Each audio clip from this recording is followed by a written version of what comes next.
ఈ మేషరాశులు ఇందులో నక్షత్రాలు గనుక చూసుకుంటే అశ్విని 1, 2, 3, 4 పాదాలు, భరణి 1, 2, 3, 4 పాదాలు, కృత్తిక ఫస్ట్ పాదం. పేరు బలం గనుక చూసుకుంటే వీళ్ళకి చూ, చే, చో, లా, లీ, లు, లే, లో, ఆ అన్న అక్షరాలంతా మనకి మేషరాశిలో ఉంటారు.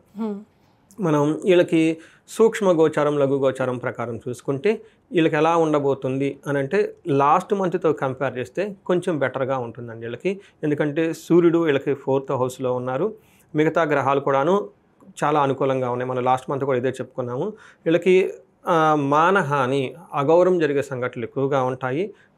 ధనం వీళ్ళకు ఇంతకుముందు రాకుండా ఆగిపోయి ఉంటే కనుక ధన ప్రవాహం వీళ్ళకి తిరిగి వచ్చే అవకాశం ఎక్కువగా ఉంటుంది.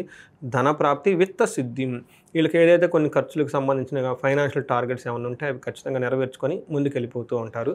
బట్ ఓవరాల్గా కనుక చూసుకుంటే మిక్స్డ్గా ఉండి పాజిటివ్ సైడ్లో ఉంటుందని చెప్పుకోవాలి. ఓకే. మనకి సూర్యుడు 4వ ఇంట్లో ఉండటం వల్ల మనకి ఏం చెప్తారంటే ప్రొఫెషన్ మ్యాటర్స్లో ప్రమోషన్స్ వచ్చే అవకాశం ఎక్కువగా ఉంటుంది.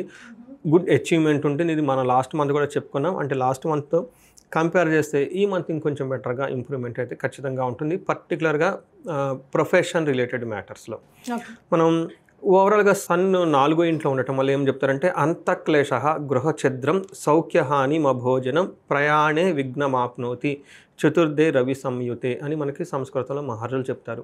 అంటే మనసులో ఏదో ఒక విచారంగా ఉండటం, ఇంటికి సంబంధించిన విషయాల్లో భయంగా ఉండటము, లేకుంటే సుఖం లేకపోవటం ఉండే అవకాశం ఎక్కువ ఉంటుంది. టయాన్ని భోజనం చేయకపోవటం, ప్రయాణాలు కనుక చేస్తే విఘ్నాలు ఆటంకాలు ఉంటాయండి. ఇది మనకి సూర్యుడి వల్ల మిక్స్డ్ రిజల్ట్. ప్రొఫెషన్లో బాగుంటారు, ఇంటికి సంబంధించి కొంచెం చిన్న ప్రాబ్లమ్స్ ఉండే అవకాశం ఎక్కువగా ఉంటుంది. అయితే కుజుడు వీళ్ళకి 5th హౌస్లో విత్ కేతుతో ఉన్నారండి. ఇది మంచిది కాదు. జనరల్గా ఇప్పుడున్న ఈ టైం ఓవరాల్గా పీరియడ్ కనుక చూసుకుంటే కేతు కుజుడు కలవటంతో మన ఫ్లైట్ యాక్సిడెంట్ కానీ ఈ ఇన్సిడెంట్స్లన్నీ ఈ కలయిక ద్వారానే జరిగినాయండి. అయితే అవి మనకు బ్రాడ్గా పై లెవెల్స్ కానీ ఇండివిజువల్గా కూడా ఎఫెక్ట్ అవుతుంది.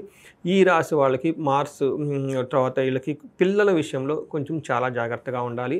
తర్వాత పెద్ద పెద్ద ప్లానింగ్ లాంటివి చేయకుండా అవాయిడ్ చేస్తే చాలా బాగుంటుంది. మనకేం చెప్తారంటే కొంచెం అతిగా ఖర్చులు అయ్యే అవకాశం ఎక్కువగా ఉంటుంది. దెబ్బలు తగిలే గాయాలయ్యే అవకాశం కూడా ఎక్కువగా ఉంటుంది ఈ రాశి వాళ్ళకి.